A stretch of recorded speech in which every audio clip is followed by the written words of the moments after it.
This is our friend. Okay, RJ Eskow. RJ Eskow is awesome, by the way. He has a YouTube program called The 0 Hour. Definitely follow him. It's Richard Eskow, I believe, on Twitter. Published an article in CommonDreams this week, Impossible Politics, Cracker Barrel, and the Future of the Left. And I really thought it was prescient. Instead of mocking the Cracker Barrel crowd, the left should be organizing them against the common threat faced by all working people, the concentrated power of corporations and political elites. And I think this is something that we've all talked about and focused on.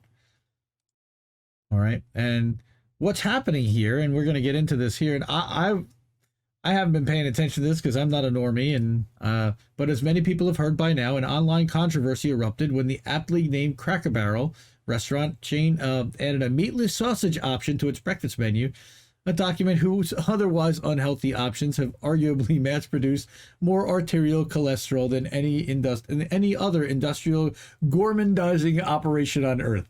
He is a wordsmith. George Carlin would have been so proud, seriously. Good job, Richard. Mm-hmm. All right. Some people have argued that this story doesn't deserve all the attention it's received. I'm not so sure. In fact, I think it hints at a way forward for the American left that may be slathering a lot of portent into what is, after all, just a few thousand people arguing online about breakfast meat. But hear me out. Cracker Barrel, for those who don't know, is a restaurant chain that specializes in reproducing an idealized aesthetic of the rural South, especially as it's been portrayed in films and television. Peaceful, friendly, hillbilly-ish, and white. Each restaurant offers a country store and a just folks serving style. If you've ever seen the old country show the TV show The Waltons, you'll know what I'm talking about. Cracker Barrel announced its new menu option in a Facebook post that read, "Discover new meat frontiers.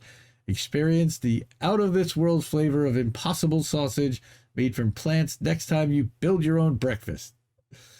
That triggered a series of outraged posts from right-wing customers, with media coverage that highlighted posts like, "Cracker Barrel's gone woke." Cracker Barrel gone woke. Oh my God. And this not is not the Cracker Barrel. This is not the Cracker Barrel that I grew up with. What are we going to do? The right-wing commenters were soon swamped by liberals mocking their outrage. It's not, yeah, exactly. It's not like you're being forced to have a baby. Oh, yeah. Right? You know it's really bad when you can't even be pro-choice when it comes to food, said another one. The right wing had its own rejoinders. Yeah. I'm just over here laughing at the fact that the meatless sausage is next to eggs, wrote one presumably conservative commenter, which is actually kind of a good point. Yeah. I mean, eggs are okay. Right, but if you're going to try to stop anyway. The most insightful comment, however, wasn't a jibe. It was this one. Everyone knows this isn't about sausage, right? It's about the fear that their comfortable, traditional world is being left behind. Give them a break. They're just scared. The compassion is... They want their mouth full of meat, and they can't take it anymore. Like... Okay, I'm definitely clipping that audio. 100%. All right. The compassion's called for. The world is, in fact, being left behind. Rural America, like most working-class America, is in desperate straits. It's been decimated by opioid addiction and deaths, environmental devastation, and the permanent losses of good jobs. The so-called deaths of despair from alcoholism, overdose, and suicide have torn through white populations there, while rural communities of color have disproportionately suffered from pollution of the air and water. Their jobs have been outsourced, and their communities have been depopulated, and big agriculture has destroyed the family farm.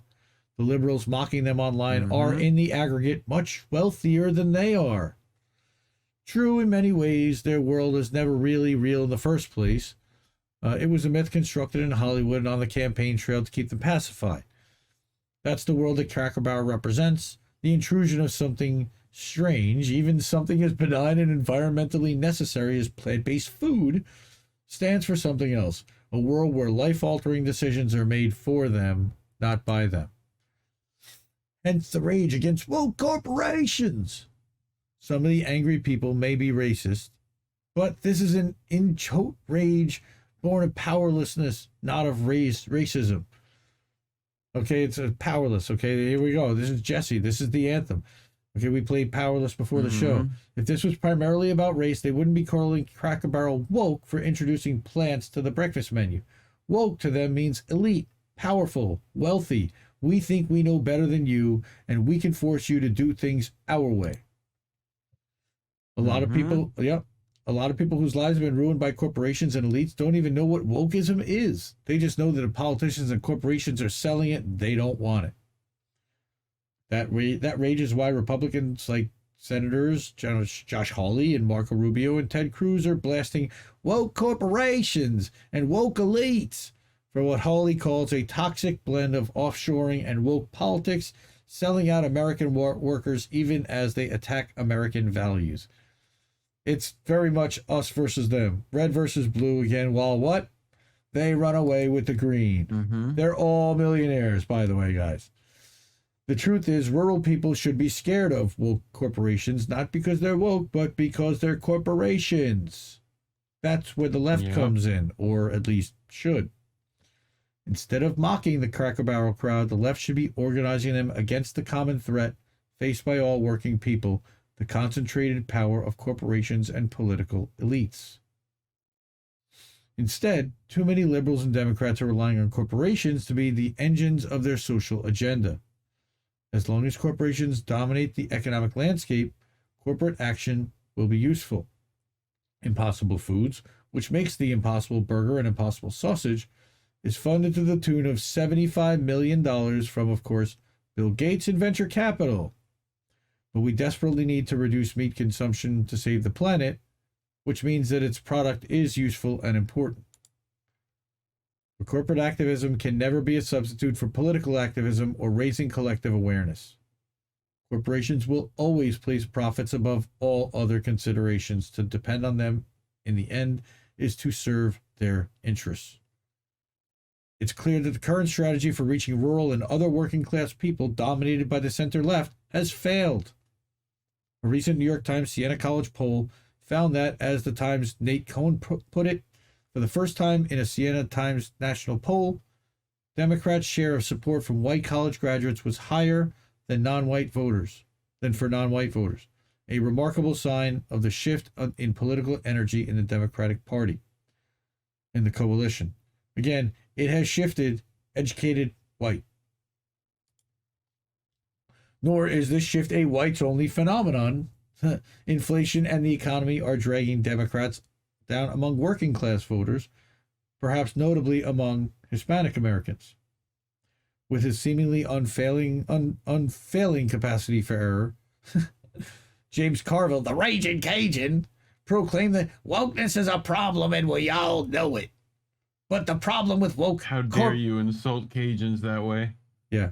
Well, that's what he calls himself. That's what he calls himself. I know.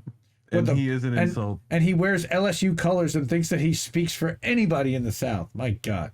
On MSNBC. God. But the problem with quote-unquote woke corporations isn't the woke part. It's the corporate part. Yes, there's a resistance to change in some cultural circles, not just among evangelical whites, but among Catholic working-class Hispanics and many working-class blacks. But that may also show up as discomfort with rhetoric around certain minority groups, but contra Carville, that's no reason to abandon these groups. In fact, it would be immoral to do so. The center left must give way to the real left, which can reach these groups by explaining how corporation and elites truly exploit them. The problem is the center left is actually benefiting from those exploitations. The cultural resistance to change regarding LGBTQ issues, for example, will fade when people know that the threats to their way of life are being addressed. They don't necessarily care about that stuff if their material concerns are being met. Across the political spectrum, people think this political system doesn't work for them because it doesn't.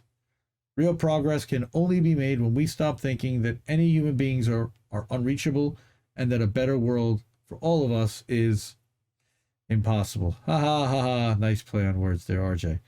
Dude, he's good. He's good. Like you're good, Mona's everyone. In the chat. Mona, the queen. Mona had a birthday this week. Everybody wish Mona happy birthday.